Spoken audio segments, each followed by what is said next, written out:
Doctor साहब, माह रमज़ान यूँ ही आता है, हम देखते हैं मस्जिदों में काफ़ी भीड़ होती है। जी, इंसान जो करना नहीं चाहता है उसमें उस माह रमज़ान में वो करता है। आई मीन जी, कि मस्जिदों में 2-2 बारी एक जमात होती है। जी, जी, तो माह रमज़ान, हाउ डज़ माह Ramzan strengthen the bond between Allah and जो बंदा होता है मुस्लिम, और परवरदिगार और बंदे के दरमियान ये जो माह रमज़ान किस तरह बॉन्ड बनाता है? देखिए माह सियाम जो बंदे और खुदा के दरमियान रिश्ता कैसे उस्तवार करता है, इसके बारे में पहले ही जो है कुरान मजीद में कहा गया है, या अय्युहल्लज़ीना आमनू कुतिबा अलैकुमुस्सियाम कमा कुतिबा अलल्लज़ीना मिन क़ब्लिकुम लअल्लकुम तत्तकून। ऐ भाई मानो, तुम्हारे लिए माह रमज़ान के रोज़े फ़र्ज़ किए गए हैं जैसे कि तुमसे पहले लोगों पर भी फ़र्ज़ किए गए थे। इसका मतलब है रोज़ा सिर्फ हमारे लिए नहीं है, जो भी आसमानी उम्मतें हैं जिनको आसमानी तालीमात मिली हैं, रोज़ा उनके मजहबी शऊर का एक अहम कंपोनेंट है। और आप देखेंगे कि हत्ता कि मतलब सेमेटिक और non Semitic traditions, both traditions में फास्टिंग को अहमियत दी जाती है। आप अगर अहले हुनूद को देखेंगे, उनमें भी व्रत का तस्वुर होता है, कभी मौन व्रत का तस्वुर होता है, कभी खाने पीने से परहेज़ किया जाता है। तो जो भी मतलब मजहबी शऊर रखते हैं, आगही रखते हैं, उनको पता है कि ये खाना पीना छोड़ना और इन चीज़ों से परहेज़ करना, ये इंसान को जो है रूहानी कवायद की तरफ जो है विदाउट स्पीड ब्रेकर्स एक यूनिफॉर्म स्पीड प्रोवाइड करता है। तो इस तरीके से तो मैंने जो आयत पढ़ी इसमें कहा, तो जैसे तुमसे पहले लोगों पे ये फ़र्ज़ किया गया, फ़र्ज़। लअल्लकुम तत्तक़ून। इल्लत क्या है? हर एक चीज़ का एक मकसद होता है। अगर हमें उस चीज़ का मकसद पता नहीं होगा तो वो काम हमें कोई फ़ायदा नहीं देगा। तो हमें पता होना चाहिए कि रोज़े का मकसद क्या है, लअल्लकुम तत्तक़ून, ताकि तुम मुत्तकी बनो, परहेज़गार बनो। अब तक़वा की डेफ़िनिशन क्या है? तक़वा की डेफ़िनिशन हज़रत इमाम जाफ़र सादिक़ अलैहिस्सलाम, मैंने बहुत बार कहा अपने अज़ीज़ों से, इमाम जाफ़र सादिक़ अलैहिस्सलाम फरमाते हैं एक जगह, जो कि अहले बैत के एक इमाम है, वो फरमाते अल्लाह यराकल्लाहु हैसुम्मा हाक, तक़वा ये है कि अल्लाह तुझे वहाँ प्रेज़ेंट ना पाए जहाँ उसने तुझे एब्सेंट होने को कहा है, और उस जगह तुझे एब्सेंट ना पाए जहाँ उसकी तवक्का है कि तू प्रेज़ेंट होना चाहिए।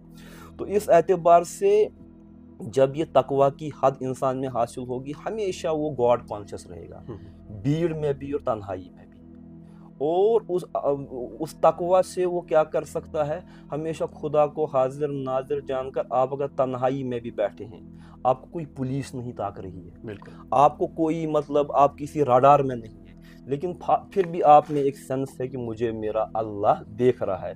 माह रमज़ान में इस तकवा की हद को, खुदा के हाजिर नाजिर होने की इस हद को आप प्रैक्टिकली अपने आप पर इम्प्लीमेंट करते, जब आपको कोई नहीं देख रहा फिर भी आप खाने पीने से परहेज़ कर रहे हैं, अज़दवाजी अमाल से परहेज़ कर रहे हैं। तो इस तरीके से आपको खुद लगता है कि आपकी तकवा की हद कितनी है। अगर कमज़ोर है तो इसको किस हद तक एनहांस किया जाए, अगर एनहांस्ड है तो मज़ीद इसमें एहसान और हुस्न कैसे पैदा किया जाए।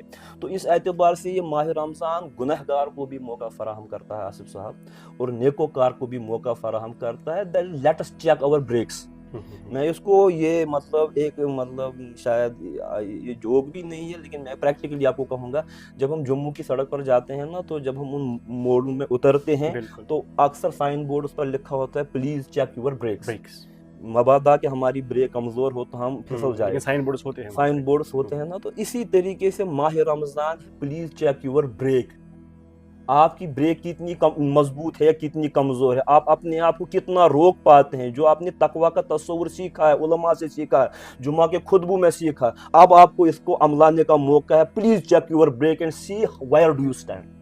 तो इस एतबार से ये माह रमज़ान गुनहगार को भी मौका फराहम करता है अप्लाइड रिलीजन के लिए, और नेकोकार को भी मौका फराहम करता है अप्लाइड रिलीजन रिलीजन के के लिए। लिए।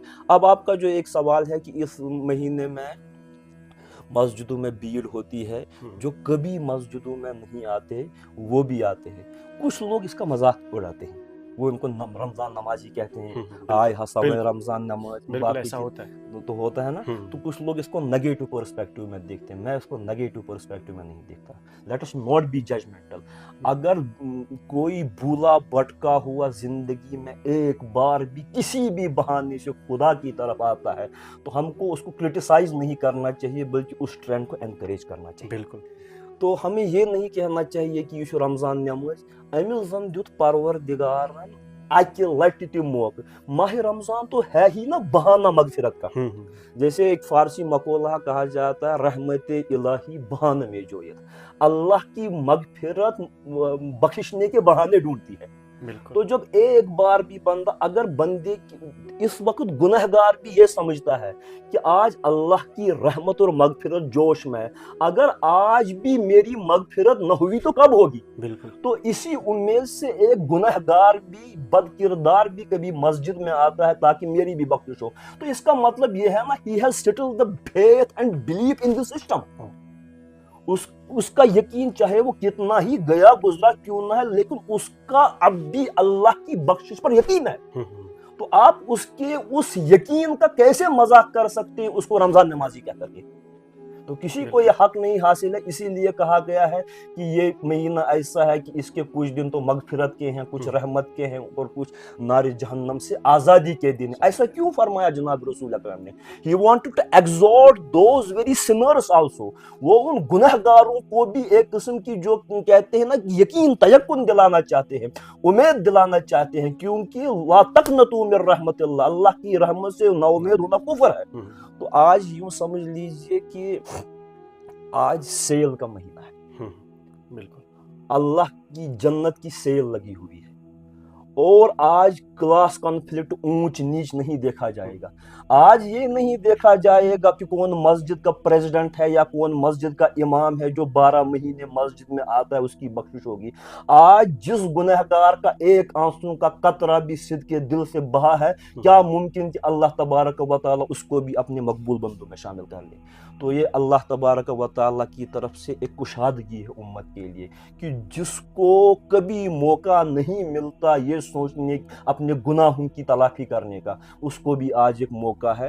اور اس کے لیے رسول اکرم صلی اللہ علیہ وآلہ وسلم نے فرمایا جس کا توبہ قبول ہوگا مقبول ہوگا, التائب من الذنب کمن لا ذنب. جو گناہ سے تائب ہوتا ہے, حضرت نے فرمایا جو گناہ سے توبہ کرتا ہے وہ اللہ کے حضور ایسا ہی ہے جیسے کبھی کوئی گناہ کیا ہی نہ ہو. So let us not be judgmental about those people.